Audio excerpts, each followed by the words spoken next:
जय हिंद। आज आप लोगों को हम बताने वाले हैं संख्या पद्धति, नंबर सिस्टम, जो हर क्लास में काम आता है और ये मैथ का बेसिक भी है, तो इसको जानना बहुत ज़रूरी है। ठीक है, तो आप लोग एक एक करके सब जानेंगे। पहले हम जानते हैं कि अंक डिजिट क्या है। तो डिजिट 10 होते हैं, 0 से लेकर 9 तक, जो आपके सामने है, देख रहे हैं। अब इन्हीं अंकों को बदल बदल कर हम लोग संख्या नंबर बनाते हैं।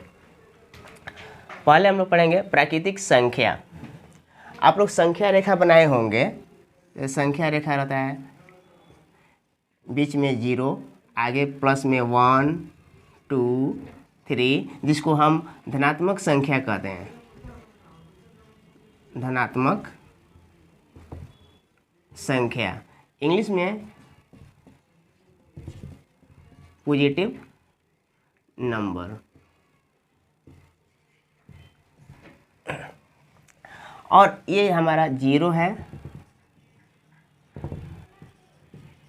0, और इसके पीछे लेफ्ट साइड में -1, -2, -3, -4, ये सब रहता है। माइनस वाले संख्याएं रहते हैं, जिसको ऋणात्मक संख्या कहते हैं।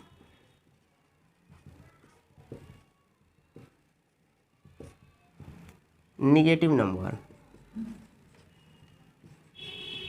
किसी भी स्कूल में काउंटिंग कराया जाता है, गिनती कराया जाता है, तो आप लोग देखते होंगे कि बच्चे सब 1 से शुरू करते हैं। अगर हमको कोई भी वस्तुओं को गणना होता है, काउंट करना रहता है, तो हम लोग कैसे काउंट करते हैं? 1, 2, 3 से काउंट करते हैं, न कि 0 से।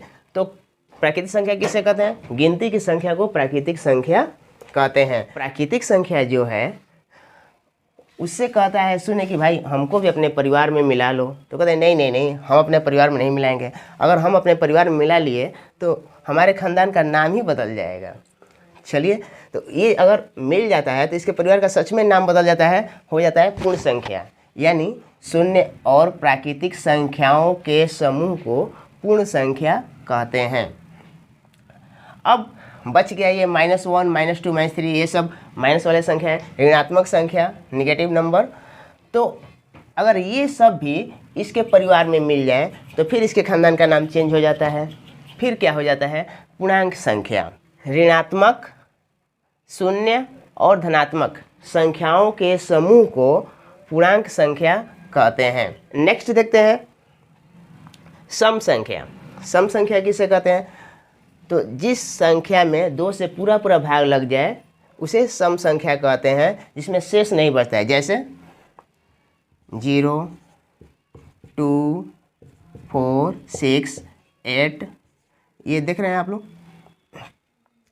ये सब सम संख्या है। इससे अलग भी हम ले सकते हैं, बहुत सारे संख्या ले सकते हैं। 4350, ये भी क्या है? सम संख्या है। अब सम संख्या पहचानने का भी तरीका देख लीजिए, इसको याद रखिएगा। सम संख्या बताने के लिए इकाई के स्थान पर, यानी वंश 0, 2, 4, 6, 8, इसमें से अगर कोई भी अंक रहता है तो आप समझ जाइएगा कि वो सम संख्या है, चाहे वो कितना भी बड़ा संख्या हो। विषम संख्या किसे कहते हैं? जिस संख्या में 2 से पूरा भाग न लगे, यानी कि जो 2 के पहाड़े में नहीं आता है, उसे कहते हैं विषम संख्या। जैसे 1, 3, 5, 7, 9, ये आप देख रहे हैं, ये सब विषम संख्या है। और कोई भी नंबर अगर हम कितना भी बड़ा ले लें, ये देख रहे हैं, इसके इकाई स्थान पर क्या है? 1 है। यानी कि ये हम देखकर ही बता देंगे कि ये संख्या विषम संख्या है। कितना भी बड़ा संख्या हो, उससे कोई अंतर नहीं है। अगर हम 4 यहाँ पर 3 ले लें तो इकाई स्थान पर क्या है? 3 है।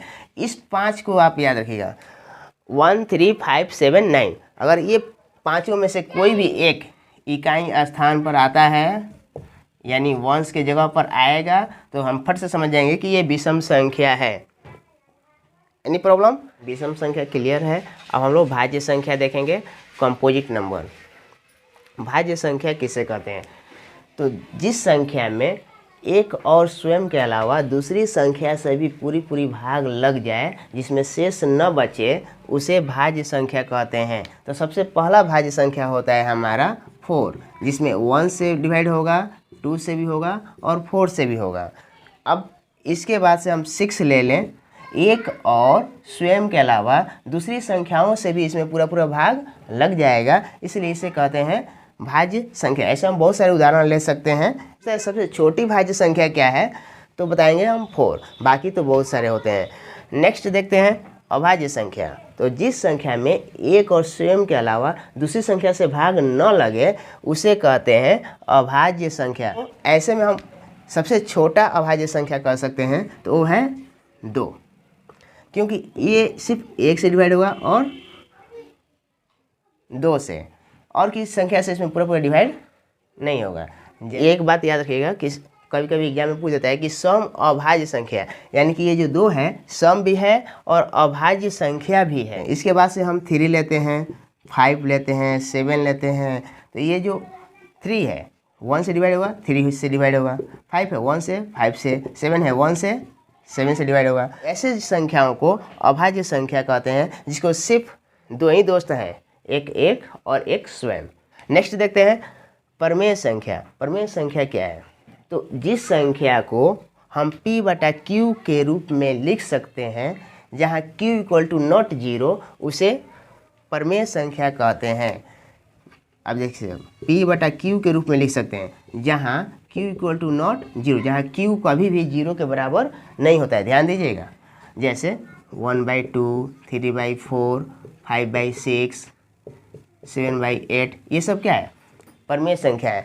अभी तक आपको हम बता दें कि जितनी संख्याएं ऊपर हम लोग पढ़ चुके हैं वो सब भी प्रमेय संख्या है, क्योंकि उसके नीचे कुछ नहीं है तो 1 छिपा हुआ है।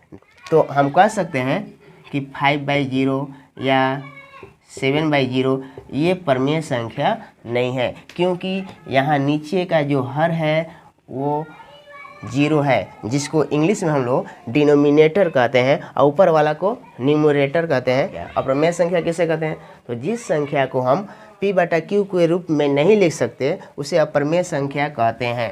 इसे में आप लिख सकते हैं पाई। के अलावा अंडर रूट में ऐसी संख्याएं लेते हैं जो कि बाहर नहीं आ सके, जैसे √3, √5, √7, ये सब अप्रमेय संख्या है। नेक्स्ट आते हैं वास्तविक संख्या। वास्तविक संख्या किसे कहते हैं? प्रमेय और अप्रमेय संख्याओं के समूह को वास्तविक संख्या कहते हैं, यानी कि 1/2, 3/5, √3, √5, पाई, ये सब वास्तविक संख्या है, क्योंकि इसमें प्रमेय और अप्रमेय दोनों संख्याएं हैं। नेक्स्ट आते हैं संपूर्ण संख्या। जिस संख्या के गुणखंडों का योग उस संख्या से दुगुना हो उसे संपूर्ण संख्या कहते हैं। ध्यान दीजिएगा, और 1 से लेकर 100 तक के संख्याओं में सिर्फ 2 ही संपूर्ण संख्या है, एक है 6 और दूसरा है 28। अब इसका गुणखंड देख लेते हैं। गुणखंड क्या है, गुणज क्या है, इसका हम नेक्स्ट अगले वीडियो में बता देंगे कि क्या होता है।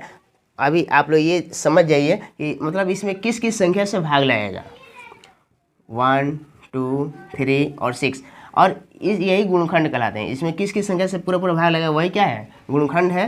तो अब इसके गुणखंडों को जोड़ कर देख लीजिए, 1, 2, 3, 6 ऐड करेंगे तो कितना आएगा 12।